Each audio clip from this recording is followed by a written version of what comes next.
वह जो सभी इच्छाएं त्याग देता है, मैं और मेरा की लालसा तथा भावना से मुक्त हो जाता है, उसे शांति प्राप्त होती है। अगर व्यक्ति शिक्षा से पहले संस्कार, व्यापार से पहले व्यवहार और भगवान से पहले माता पिता को पहचान ले तो जिंदगी में कभी कोई कठिनाई नहीं आएगी।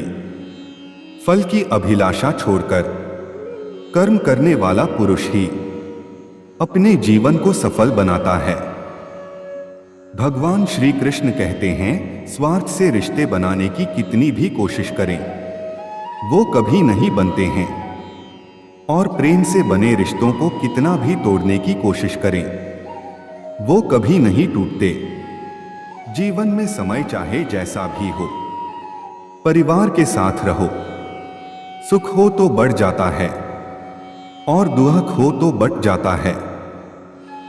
जब आप प्रभु के साथ जुड़ जाओगे तो आपकी परीक्षा आरंभ हो जाएगी। कुछ लोग इसे दुख समझते हैं तो कुछ लोग प्रभु की कृपा बुरे कर्म करने नहीं पड़ते हो जाते हैं और अच्छे कर्म होते नहीं करने पड़ते हैं। हे मानव, अहंकार मत कर किसी को कुछ भी देकर। क्या पता तू दे रहा है या पिछले जन्म का कर्जा चुका रहा है। प्रेम और आस्था दोनों पर किसी का जोर नहीं। ये मन जहां लग जाए वही ईश्वर नजर आता है। जीवन में आधे दुख इस कारण जन्म लेते हैं क्योंकि हमारी आशाएं बड़ी होती है। इन आशाओं का त्याग करके देखो, जीवन में सुख ही सुख है। राधा कृष्ण का मिलना तो बस एक बहाना था। दुनिया को प्यार का सही मतलब समझाना था।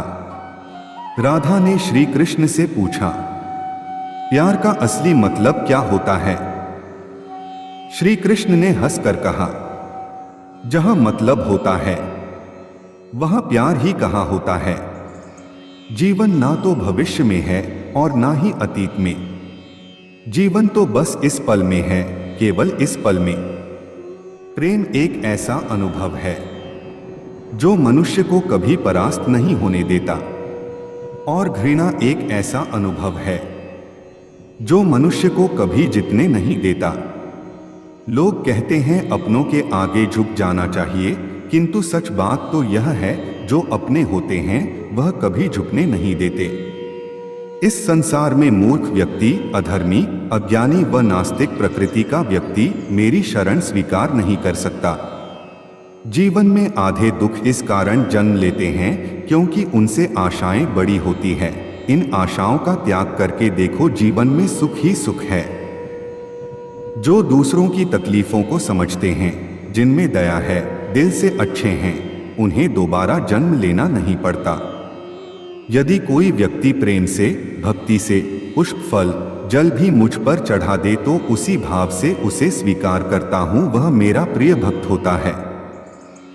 आत्मा न तो जन्म लेती है, न कभी मरती है, और ना ही इसे कभी जलाया जा सकता है, ना ही पानी से गीला किया जा सकता है। आत्मा अमर और अविनाशी है। अंतकाल में जो मनुष्य मेरा स्मरण करते हुए देह त्याग करता है, वह मेरी शरण में आता है। इसलिए मनुष्य को चाहिए कि अंतकाल में मेरा चिंतन करें। प्रहलाद जैसा विश्वास हो, भीलनी जैसी आस हो, द्रौपदी जैसी पुकार हो, मीरा जैसा इंतजार हो, तो कृष्ण को आना ही पड़ता है। अगर तुम अपना कल्याण चाहते हो तो सभी उपदेशों, सभी धर्मों को छोड़कर मेरी शरण में आ जाओ, मैं तुम्हें मुक्ति प्रदान करूंगा। उससे मत डरो जो वास्तविक नहीं है, ना कभी था ना कभी होगा। जो वास्तविक है वो हमेशा था और उसे कभी नष्ट नहीं किया जा सकता। यदि आप किसी के साथ मित्रता नहीं कर सकते हैं तो उसके साथ शत्रुता भी नहीं करना चाहिए।